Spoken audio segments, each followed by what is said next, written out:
he is furious with this team. You can tell. I hesitate to just automatically put them in the SEC title game, as good as they are, because they continue to show some uncharacteristic problems with Nick Saban's teams. He is furious with this team. You can tell because all the false starts, they're not getting lined up properly, delay of game penalties on kicks, and it's just on kickoffs. I mean, it's small things that you don't see. Maybe you see once or twice a season that we are now seeing 3 or 4 times over the course of a month. And it's what got them beaten College Station and why they were down 24-7. Now, they came back, but again, we've gone through the A&M formula of what you have to do and how everything has to line up. This was a one-possession game with Tennessee having multiple opportunities to tie the game in the second half before they don't go for it on 4th down. They punt it back. Alabama takes a 2-possession lead, and then Hooker threw the interception. My point is, I'm not willing to just say, well, they're winning out here. It's an automatic for Bama, the way I am with Georgia, because of the small issues that lead to bigger problems. And I think that's what Saban is trying to get across to his group that he hasn't been able to get a hold of yet. And it's a little odd to see Bama have these mistakes in the middle of October. I don't know if you've picked up on the same things, but the way the game got going for Tennessee against Bama, it was along the same formula that we saw in A&M, where Alabama allowed them to be in that game based on the mental errors and mistakes and the free yardage. Well, he went ballistic more than once in that game. And one of the times I remember rightfully so, was really. Right after the kickoff on the first play from scrimmage, they got to delay a game. Then it happened a second time. Yeah. And he is going nuts. But you never see on that. The sideline. Well, Saban blows up at assistant coaches. And I don't know who he's talking to in the headset or if he's talking to players at the time.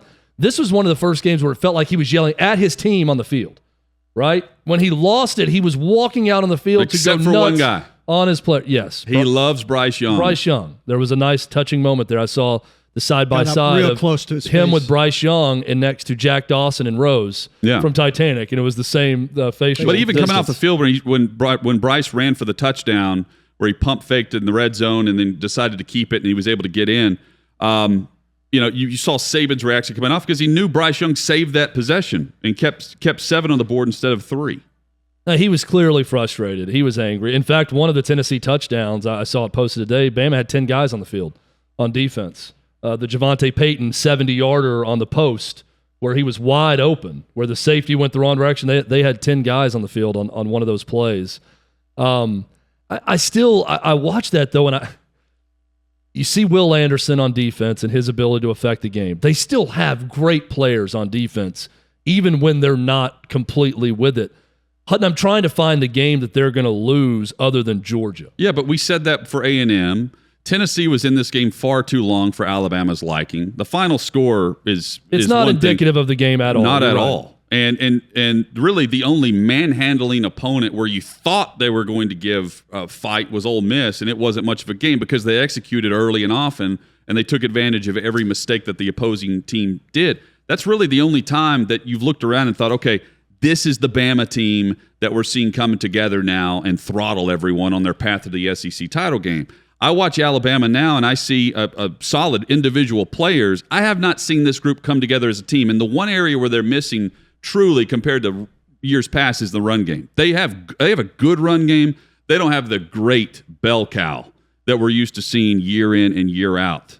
There are certain players. Robinson's fine.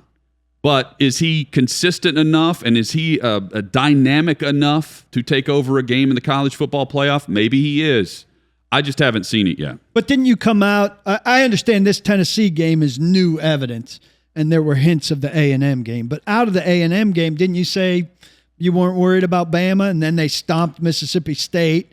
Well, I think we were still saying they were the second best team in the country there. I wasn't worried about Bama after A&M because the way they came back in the game. That is to their credit, they're good enough to do that. Like A&M had the football last, and they had to score on every possession and then made the most of it, right?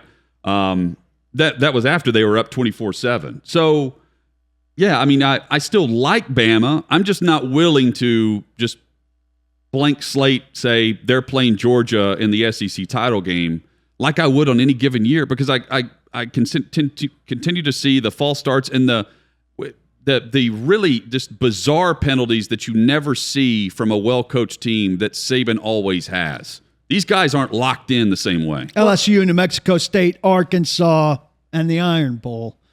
I mean, the best chance there is Auburn, you would think, right?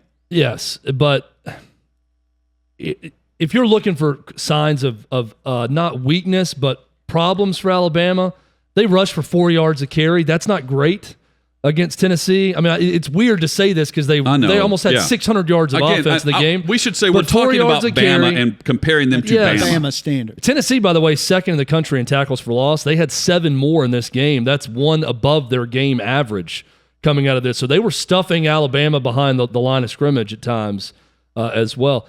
I mean, Tennessee's problem is they just run out of gas. They don't have any guys. I mean, they've got Matthew Butler playing 75 of 92 snaps. That defensive tackle, they just don't have many bodies to rotate after in. 101 snaps the week before. And this is, again, I mean, there's no questioning the effort and the intensity they play with. They've got pretty good starters. They've got no depth. And that's in any close game, that's going to come back to bite Tennessee in the second half. It was weird to see Bama have defensive miscommunications to the level of guys being wide open for Tennessee. That first touchdown to Tillman was so easy. The Velus Jones to easy. Peyton, easy. And keep in mind, Hendon Hooker is doing this in the passing game with zero ability to run. He was hurt. He had a huge knee brace on. They had one design run play the whole game. It was a decent run. He could not move to the level he could. Bama fans are going to hate to hear this. I'd love to play that game again with 100% Hendon Hooker. And that is probably going right down to the wire. I mean, heck, it's a one-score game with 12 minutes left. Mm-hmm. If Hendon Hooker can run, that eliminates so much of what Tennessee does offensively with his inability to get out of pressure and to run the ball. I think that's a completely different game. Take back wanting to sit him and rest him? Was it worth it to be in a game with Bama into the fourth quarter? I watch it also, and I think I'd love to see a quarterback who could run, and Joe Milton could run.